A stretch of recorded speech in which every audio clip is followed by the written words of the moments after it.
5 clés pour être positif dans la vie. 1. Trouvez le plus de gens joyeux autour de vous, plus de gens toxiques, on les met de côté. J'ai un ami par exemple, Alexandre Césarki aux États-Unis, baroudeur de l'Afrique, etc. Je ne crois même pas qu'il a lu mon livre, mais il va toujours me donner la pêche dès que j'en ai besoin. Il va me raconter des histoires drôles ou je ne sais quoi, on va faire du sport ensemble, etc. Deuxième truc, c'est comprendre votre histoire. Et quand je dis comprendre votre histoire, c'est comprendre les points clés de votre histoire. Qu'est-ce qui a fait que vous êtes ce que vous êtes aujourd'hui? Trouver les ressorts, les tenants et les aboutissants de tous les critères de décision que vous avez pris pour devenir ce que vous êtes sur le plan perso, sur le plan professionnel. Vraiment comprendre votre histoire dans toute sa largeur. 3, ce serait pardonner. Moi, il a fallu, j'ai pris des années, hein, ça n'a pas été facile, pardonner ce qu'on a fait, pardonner surtout ce qu'on a subi. Mais il a fallu que je fasse une espèce d'expérience avec 6 jours de méditation, 5 heures par jour pendant 6 jours. Et là, tout d'un coup, à la fin, j'ai pardonné à tous ceux dont j'avais besoin de pardonner.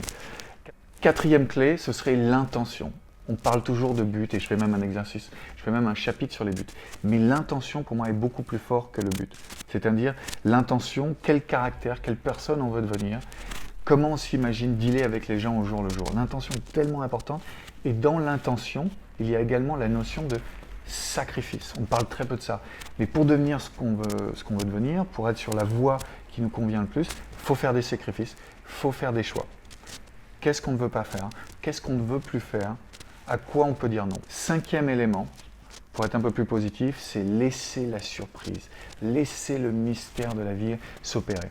C'est pour ça que j'aime pas autant, je préfère parler d'intention que de but et de choses comme ça, parce qu'il y a toujours des mystères, il y a toujours des surprises. Un petit exercice que j'aime bien faire, personnellement, c'est le soir, juste avant de m'endormir, c'est pas qu'est-ce que j'ai appris de la journée, qu'est-ce que j'ai pu obtenir, appris, non, c'est qu'est-ce qui m'a surpris au long de la journée. En bonheur, même en bonheur d'entreprise, l'une des choses la plus importantes que je dis au PDG, au CEO, c'est créer la surprise pour vos employés.